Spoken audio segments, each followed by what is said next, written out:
지금 이 시간은 당신의 시간입니다. 찬양 속에서 함께 하신 주님, 지금 이 시간 이곳을 당신의 거룩한 영으로 감싸시옵소서. 당신의 거룩한 불로 이곳을 감싸시옵소서.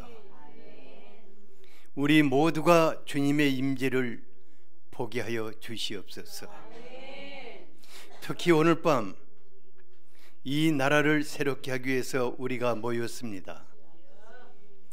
주님 한 분 한 분의 심령 속에 이 나라를 향하시는 왕 되신 주님의 마음을 허락하여 주시옵소서.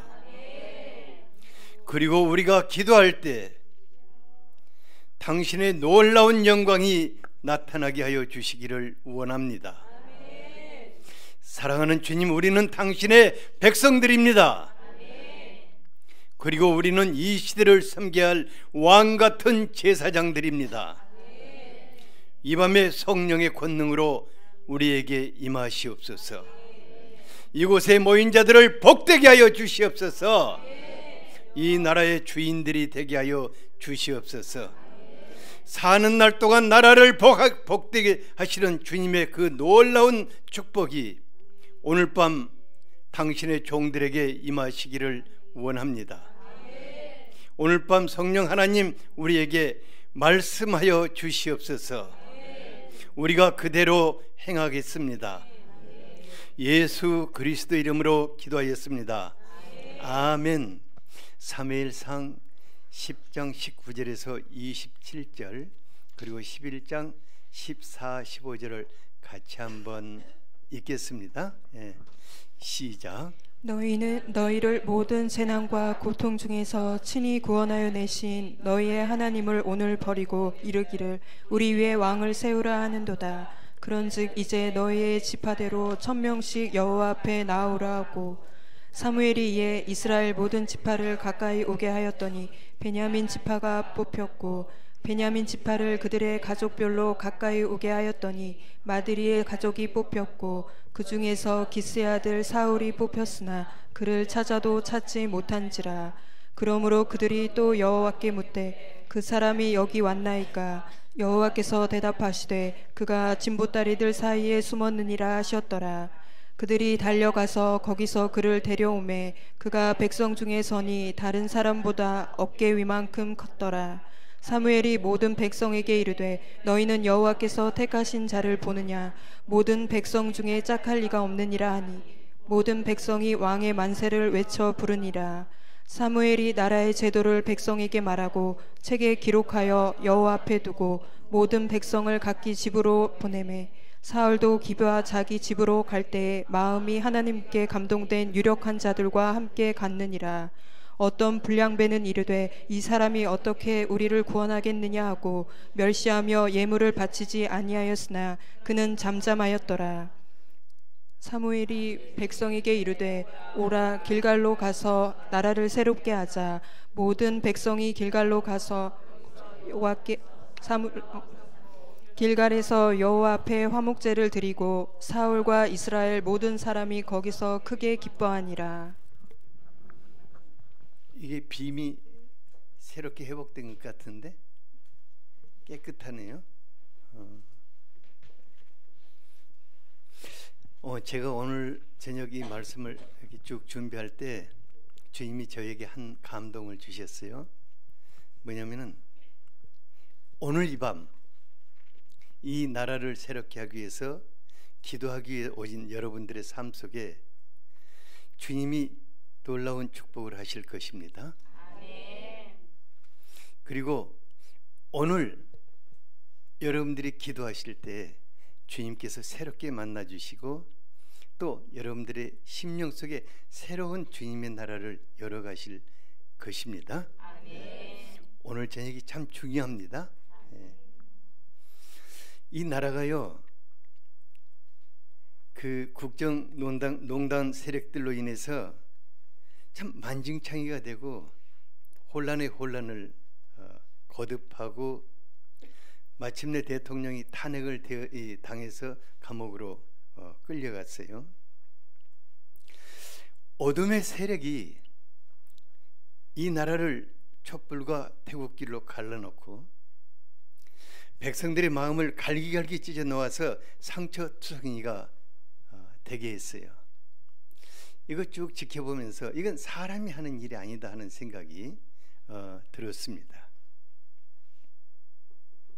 하지만 하나님 그 가운데서도 드러낼 것들을 드러내시고 도려낼 것들을 도려내시고 또 아주 혼란 중에서도 이 나라를 지켜주신 것을 감사합니다. 이 나라 뭔가 꼭 터질 것 같았는데 주님 이 나라를 붙들어 주신 것을 감사합니다. 이 조기 대선 전국도 백성들의 마음이 참으로 혼란하더니 마침내 새로운 문재인 정부가 탄생했습니다. 어떤 분들은 새 정부를 지켜보면서 여러 가지 생각들이 많습니다. 우리가 이때 하나님의 사람들만큼이라도 세상을 통치하시는 그분의 음성을 들어야 할 것입니다. 그분의 마음으로 나라를 위해 기도해야 할 것입니다. 다니엘서 4장 25절에 보면은 그때 지극히 높으신 이가 사람의 나라를 다스리시며 자기의 뜻대로 그것을 누구에게든지 주시는 줄 알게 하리라고 하셨습니다.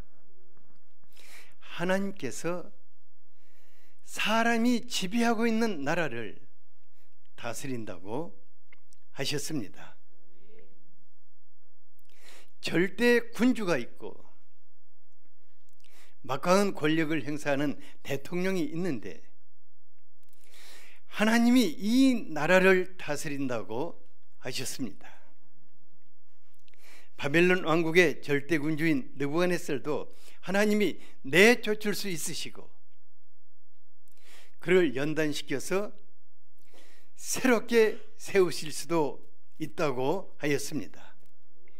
우리가 이것을 인정해야겠습니다. 하나님이 이 나라를 통치하십니다. 우리가 이것을 인정해야 합니다. 사무엘은 이스라엘의 마지막 사사였습니다. 그런 일평생 하나님 앞에서 하나님의 마음으로 백성들을 돌본 하나님의 사람이었습니다. 사무엘은 선지자요 제사장이요 사사로서 무너지고 황폐한 나라를 다시 일으켜 세우고 다윗 왕국의 기초를 세워놓은 그 나라의 국부입니다. 사무엘 시대는 왕정 통치 시대가 아니라 하나님이 친히 다스리시는 신정 통치 시대였습니다. 하나님께서 사무엘과 같은 하나님의 사람들을 통해서 친히 자기 백성들을 지키시고 돌보시며 축복하시는 태평성세야말로 나라가 지극히 안정되고 백성들은 풍요로운 삶을 누리는 행복한 시대였습니다.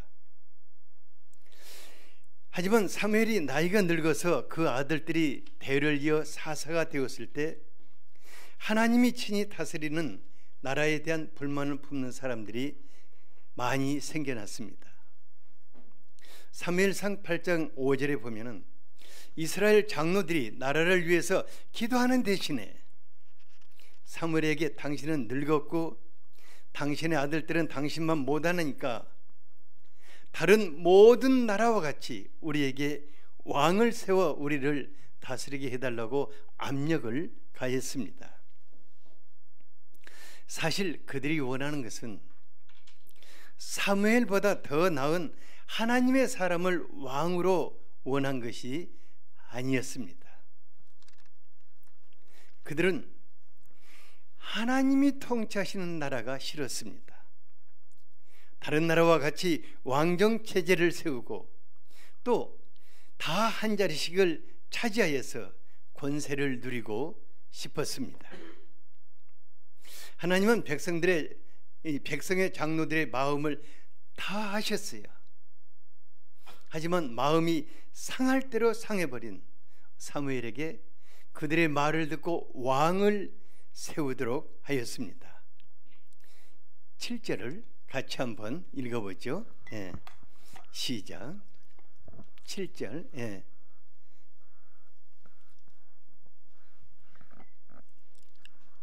7절 거기 한번 펴보세요. 여호와께서 사무엘에게 이르시되 백성이 내게 한 말을 다 들으라. 이는 그들이 너를 버림이 아니요 나를 버려 자기들의 왕이 되지 못하게 함이라고 하였습니다. 사랑의 하나님께서 친히 왕이 되셔서 백성들을 다스리는 것과 교만하고 탐욕스러운 인간이 왕이 되어 다스리는 것, 어떤 것이 더 낫겠습니까? 지난 1월 20일에 상식을 초월한 트럼프가 미국 대통령이 되었어요. 그동안에 4개월 정도에 얼마나 좌충우돌 했든지 벌써 탄핵설이 나돌고 있어요. 그러니까 사람은 기대할 대상이 되지 못함을 알 수 있습니다. 우리가 지금까지 매 정권마다 얼마나 많은 실망을 했는지 모릅니다. 하지만 하나님은 사무엘에게 백성의 요구를 들어줘서 왕을 세우라고 하였습니다. 그러면 어떤 왕이 세워지는 것입니까? 첫째로 하나님이 원하시는 자가 세워지는 것입니다. 사무엘상 9장 2절을 같이 한번 읽어보죠. 예. 시작. 기스에게 아들이 있으니 그의 이름은 사울이요 준수한 소년이라. 이스라엘 자손 중에 그보다 더 준수한 자가 없고 키는 모든 백성보다 어깨 위만큼 더 컸더라.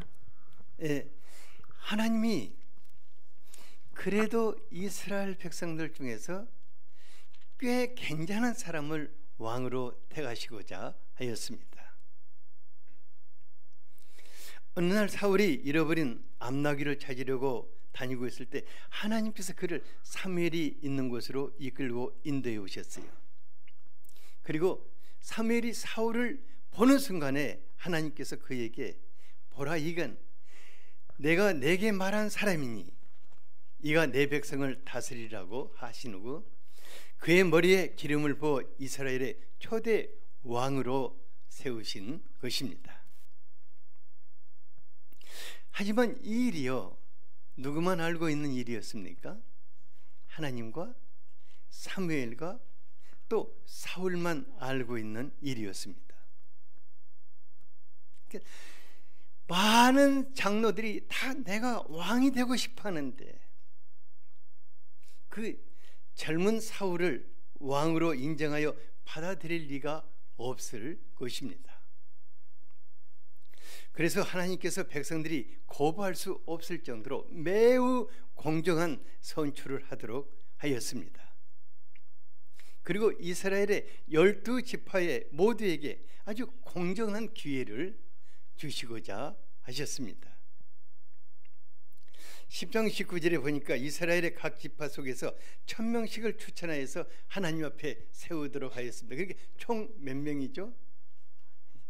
12,000명의 후보를 뽑아서 하나님 앞에 세우도록 하였습니다. 그러니까 12,000명에 들지 못한 사람은 대통령 감은 아니죠. 하나님은 부정투표를 방지하고 공정성을 기하기 위해서 제비를 뽑도록 하셨어요. 우리나라도 제비를 좀 뽑으면 좋겠어요. 그러면 선거 비용도 절약되고. 그런데 누가 놀랍게 왕으로 뽑혔습니까? 20절과 21절에 보니까 사무엘이 이스라엘의 모든 지파 대표들로 오락해서 제비를 뽑았는데 그 중에 베냐민 지파가 뽑혔어요. 그리고 베냐민 지파를 가족별로 그 대표를 나와서 이렇게 제비를 뽑게 하였는데 그 중에서 마드리 가족이 뽑혔어요. 또 마드리 가족들 중에서 대표를 나와서 제비를 뽑았는데 마지막으로 누가 뽑혔다고 그랬어요? 기스의 아들 사울이 뽑혔다고 하였습니다. 너무너무 놀라운 일이에요. 하나님이 먼저 사울을 택하시고 기름 부으신 후에 다시 한번 12,000명 중에서 뽑으신 것입니다. 그러니까 사울이 뽑힐 수 있는 확률이 몇 대 1이죠? 12,000대 1인 거예요. 제비뽑기는 분명히 누가 했습니까? 사람이 했어요. 제비뽑기 하나님이 하신 것 아니잖아요. 그런데 하나님께서 그 가운데 개입하신 것입니다. 하나님은 이것을 통해서 하나님께서 친히 세우실 자를 세우신다는 것을 우리에게 보여주고 있습니다. 우리 하나님 정말 놀라운 분이십니다. 백성들의 마음을 다 들여다보고 계셨어요. 그러면서도 그들의 요구를 다 들어주시는 척 하셨어요.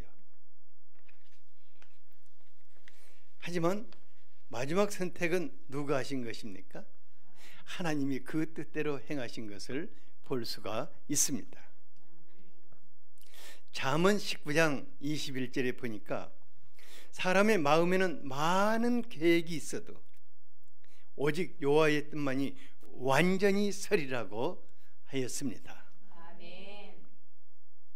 대선 방북에서 15명의 후보와 각 진영의 선거 전략본부에서 얼마나 많은 계획을 세웠겠습니까? 대선 후보 TV 토론회 때도 정말 많은 정치 패널들이 그 판세를 분석하고 누가 유리하다, 누가 뒤집겠다, 누가 굳힐 것이다, 얼마나 예측을 많이 했는지 모릅니다. 하지만 뽑힌 사람은 딱 한 사람밖에 없어요. 저는 솔직히 문재인 후보를 찍지 않았어요. 왜냐하면 어쩐지 문제가 많을 것 같아가지고 정말 찍을 수가, 투표장에 가서도 안 찍어졌어요. 그런데 저는 한 가지 확신하는 것은 하나님께서 문재인 후보를 이 나라 대통령으로 세우신 것을 믿습니다.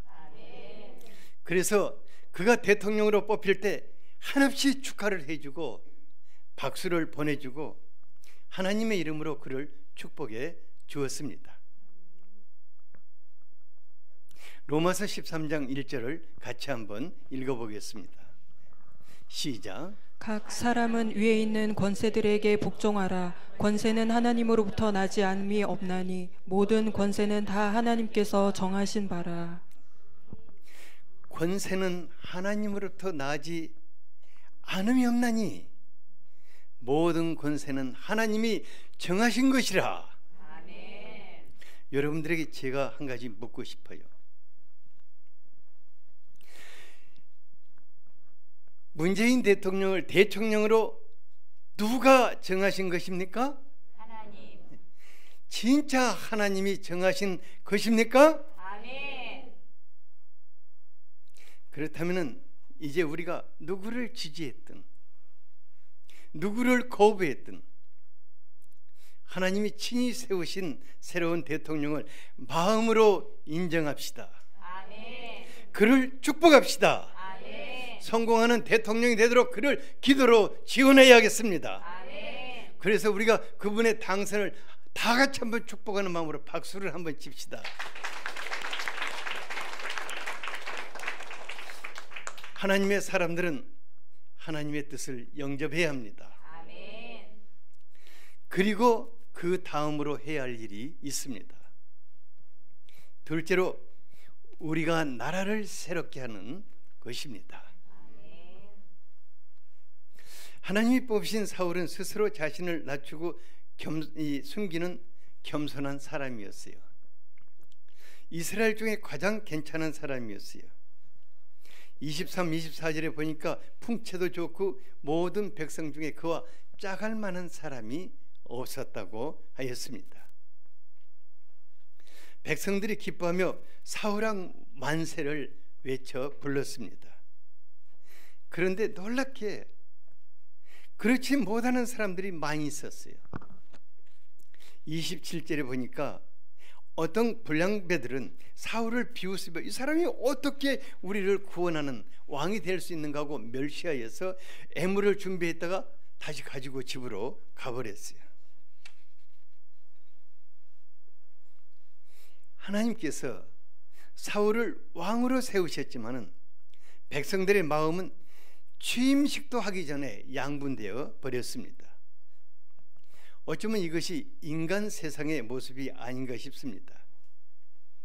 참 놀라운 것은 개표가 끝나자마자 그리고 그 다음날 아침에 부정적인 말들이 막 쏟아져 나오는 것을 보았습니다. 며칠 동안에 대통령 주변에 참모진들을 세우기도 전에 앞서가면서 오만 평가를 다하고 부정적인 이미지를 심어가는 것도 보았습니다. 하지만 하나님의 사람들인 우리는 이제 무엇을 해야 할 것인가? 이게 중요할 것입니다. 다른 사람들은 다 뭐라 하든 다른 사람들은 다 자기 생각이 있지 않습니까? 다른 사람들은 뭐라고 하든 하나님의 사람들은 무엇을 해야 할 것인가? 이것이 중요합니다. 14절을 같이 한번 읽어보겠습니다. 시작. 사무엘이 백성에게 이르되 오라 우리가 길갈로 가서 나라를 새롭게 하자. 백성들이 새로운 왕을 요구함으로 마음에 가장 큰 상처를 받은 사람은 누구였습니까? 사무엘이었어요. 하지만 그는 하나님 앞에서 자기 생각을 완전히 내려놔 버렸습니다. 그리고 백성들을 하나님이 임재해 계시는 그 성지인 길갈로 부른 후에 나라를 새롭게 하자고 하였습니다. 그런데 너무너무 놀라운 사실을 우리는 여기서 발견할 수 있습니다. 사무엘은 나라를 새롭게 하자는 그 건의를 왕으로 세운 사울에게 한 것이 아니었습니다.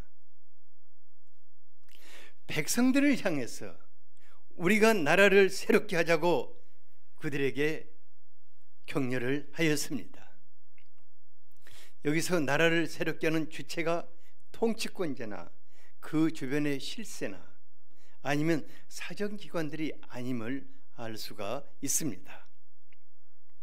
우리가 지금까지 지켜왔지 않습니까? 모든 대통령들이 당선되기 전에는 자신은 전직 대통령과는 결코 같지 않을 것이다. 진정으로 나라를 개혁하고 새로운 나라를 세우겠다고 약속해 왔지 않습니까? 다 그랬지 않습니까? 그래서 우리는 얼마나 기대를 했는지 모르지만은 자기가 약속한 공약을 충실하게 이행하는 대통령을 보지를 못했습니다. 그분들이 자기 입으로 한 약속을 왜 지키고 싶지 않았겠습니까? 하지만 그런 약속을 지킬 수 있는 능력의 사람들이 못 되었습니다.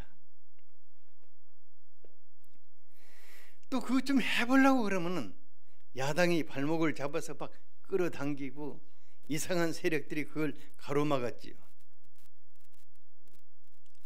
그래서 한마디로 나라를 새롭게 하는 것은 통치자가 아닙니다.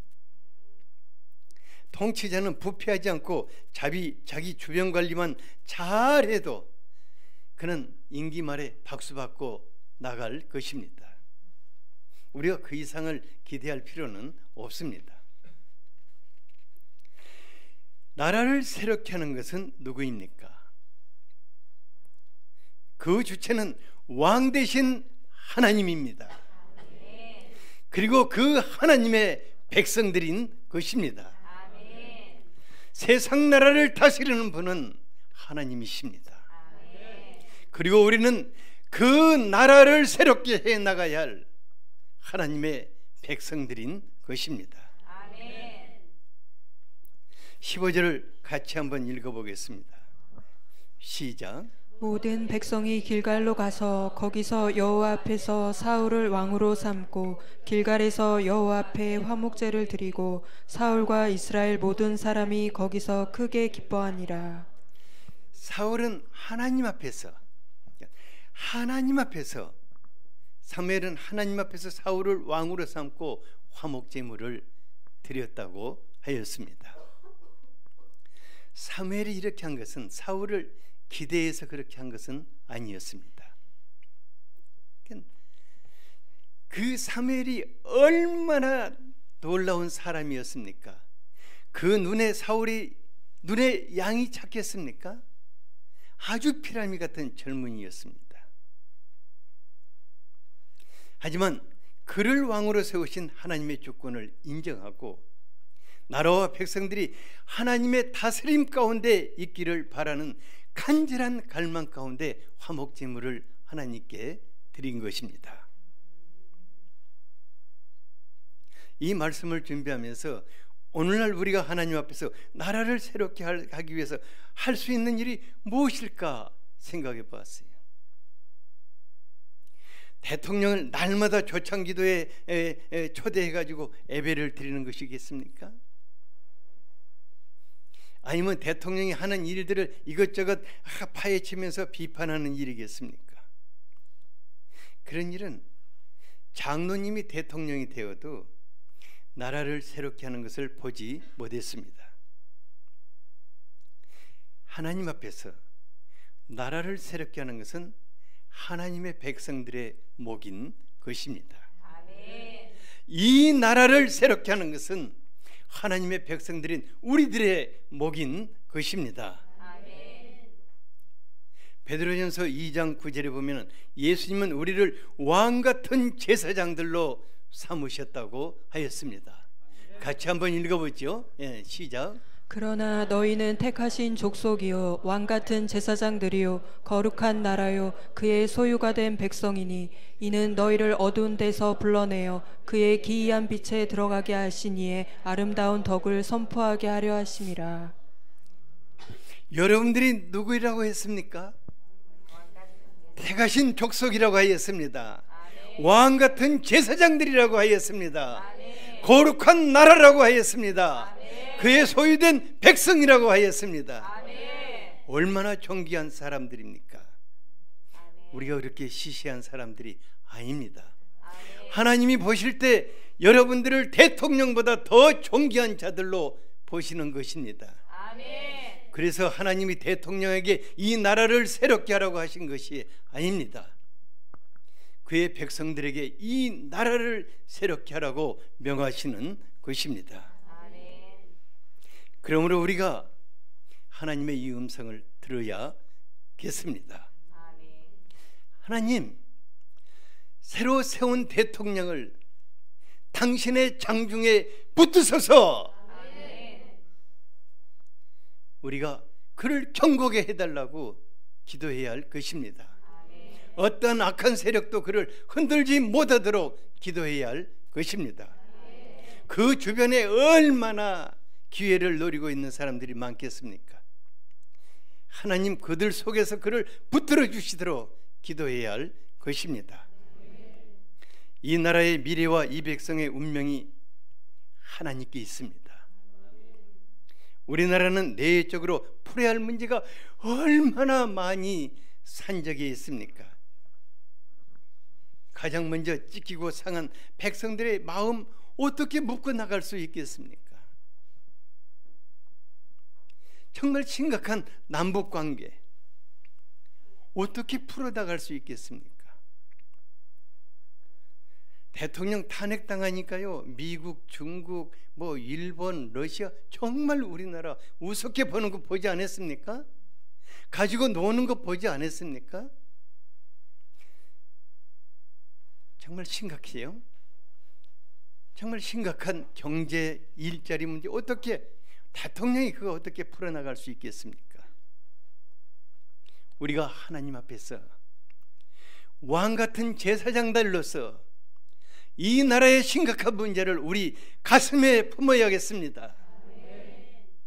그리고 하나님 앞에서 하나씩 풀어가며 새롭게 세워나갈 수 있어야겠습니다. 그래서 오늘 밤에는 새롭게 뽑힌 문재인 대통령과 새로운 정부를 위해 기도하고자 합니다.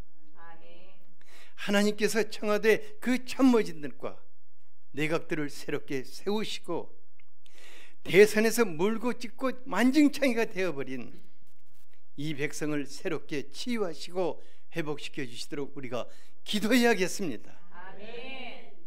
그리고 산적한 문제들을 하나님 풀어주십시오. 당장 아니지만은 지속적으로 이 백성의 그 절실한 것들을 풀어달라고 기도해야 할 것입니다. 우리가 마음을 합해서 나라를 세우고자 기도한다면 하나님, 우리가 상상할 수 없었던 일들을 행하시는 것을 우리 눈으로 보게 될 것입니다. 우리가 그동안 나라를 위해 기도할 때 하나님이 얼마나 놀라운 일들을 행하셨는가를 보지 않았습니까? 만일 우리가 하나님과 함께 나라를 새롭게 나간다면 하나님 여러분들을 크게 축복하실 것입니다.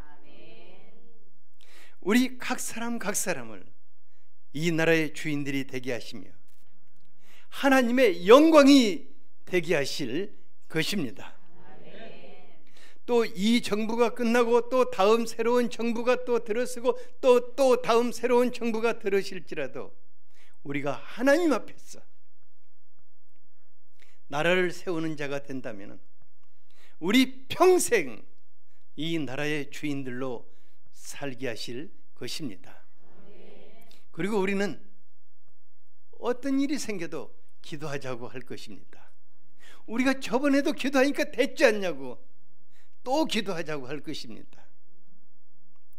그래서 오늘 밤 우리가 몇 가지 기도 제목을 가지고 간절하게 기도하는 밤이 되면 좋겠습니다. 그래서 새로운 새 정부를 탄생시킬 수 있도록 오늘 밤 그 일을 합시다.